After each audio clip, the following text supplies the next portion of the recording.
Hey there, friends. As a single, never married lady in my 40s, I think people expect me to feel incomplete somehow.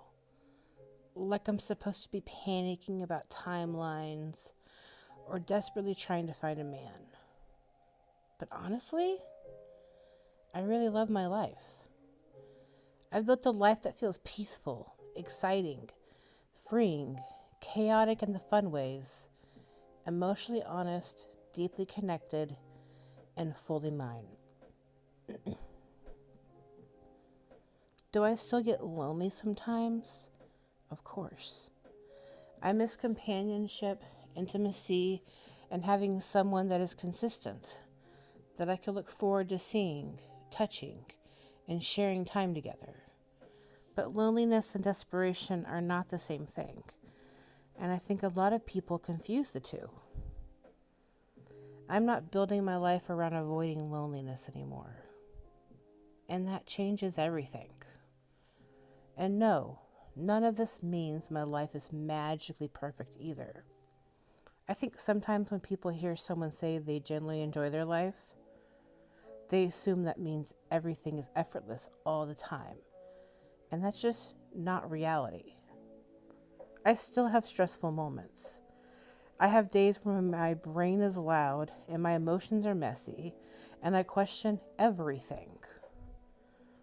Not everything is rainbows, unicorns, orgasms, deep conversations, and emotionally evolved, free-spirited cat lady energy over here. Sometimes it's just me staring at my bank account like, interesting. Bold choices were made. But the difference now is that my life still feels like it's mine, even during the hard moments. I think that's what peace actually is as an adult.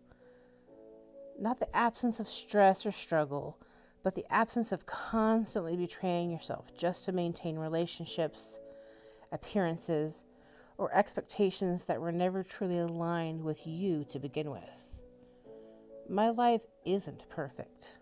It's real. And honestly, I trust real a whole lot more than polished. I'd rather have an authentic life with occasional chaos than a picture-perfect life that quietly suffocates me behind closed doors. I'm not racing against some imaginary timeline. I'm not sitting around terrified that I miss my chance at love because I don't have a husband and matching Christmas pajamas for a family photo shoot. If or when I meet someone truly aligned with me, it'll happen naturally.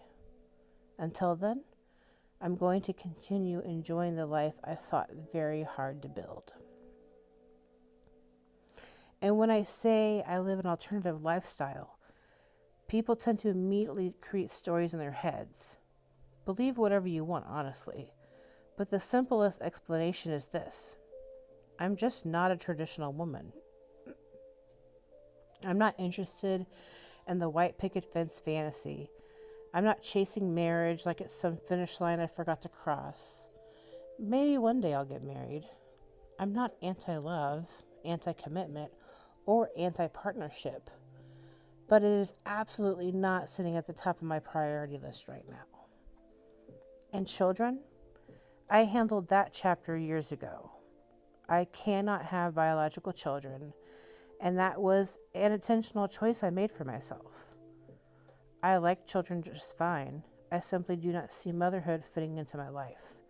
Maybe that will change, but I already know that I am a cool aunt and would make an awesome grandma. But having 0 children, I feel completely at peace with that. I feel society still struggles with women who openly say they do not want the standard blueprint. People act like there must be some emptiness inside us if we don't center our lives around marriage and motherhood. But there isn't. I do not feel incomplete because I'm unmarried. I do not feel broken because I'm child-free. I do not feel less feminine because I chose freedom differently than someone else might. If anything, I feel more like myself now than I ever did when I was trying to squeeze myself into roles that never fit me comfortably in the first place. Part of that authenticity also means being honest about the fact that I'm polyamorous. But people hear that word and immediately misunderstand it. Polyamory for me is not dishonesty. It's not cheating. It's not sneaking around. If anything, it requires more communication, more transparency, more emotional accountability, and more self-awareness than most traditional relationships ever demand. I've had to explain to men interested in me that they are free to join me in this life, or accept me exactly as I am and become one of my companions or lovers. But what they cannot do is arrive on day one expecting me to suddenly become exclusively theirs simply because attraction exists. That's not how I operate. Not on day one, and not on day 30, honestly, either.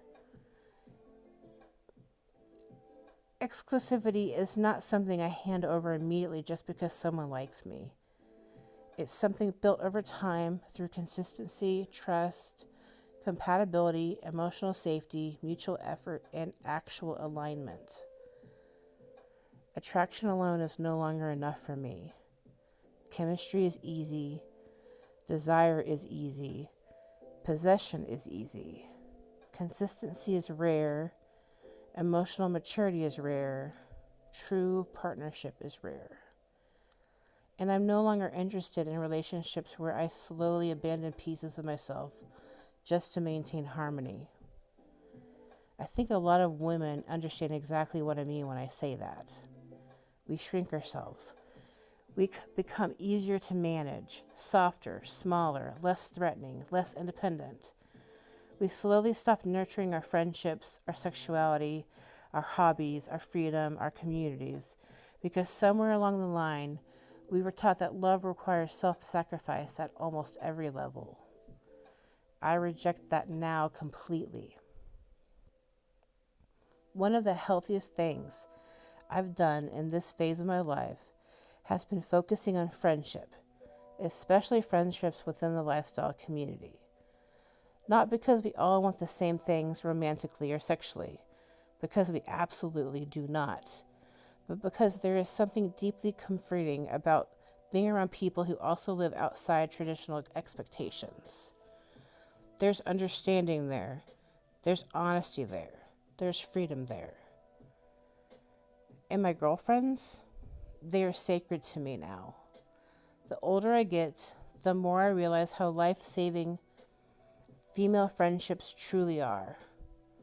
The emotional support, the laughter, the honesty, that come sit on my couch while we overanalyze our lives and eat snacks like emotionally unstable raccoons, energy. Those relationships matter deeply to me. They are not placeholders until a man arrives. Even if I end up in a serious relationship someday, I will never again lose myself inside another person.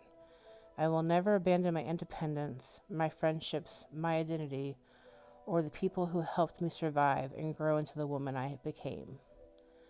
I spent enough years trying to mold myself into versions that made other people comfortable. Not anymore. Now I care about authenticity, peace, passion, freedom, emotional intelligence, playfulness, depth, connection, reciprocity, growth. And honestly, I think there are far more people craving unconventional lives than society is comfortable admitting.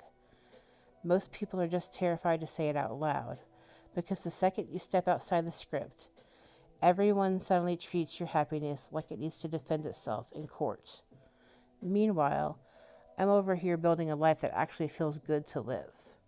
Laughing hard, loving deeply, making meaningful connections, protecting my peace, learning myself more every year, creating community, being honest about who I am instead of performing who I think I'm supposed to be.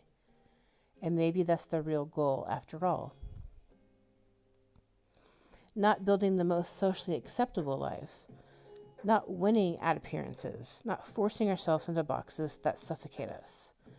Maybe the goal is simply building a life that feels true when you wake up inside it every morning. And I finally feel like I'm doing exactly that.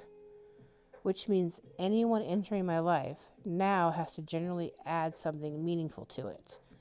Peace, joy, support, stability, passion, ease, fun, expansion, something. Because I already love my life. A relationship should enhance it, not become a full-time renovation project with bad management, missing permits, and emotional water damage hidden behind the walls.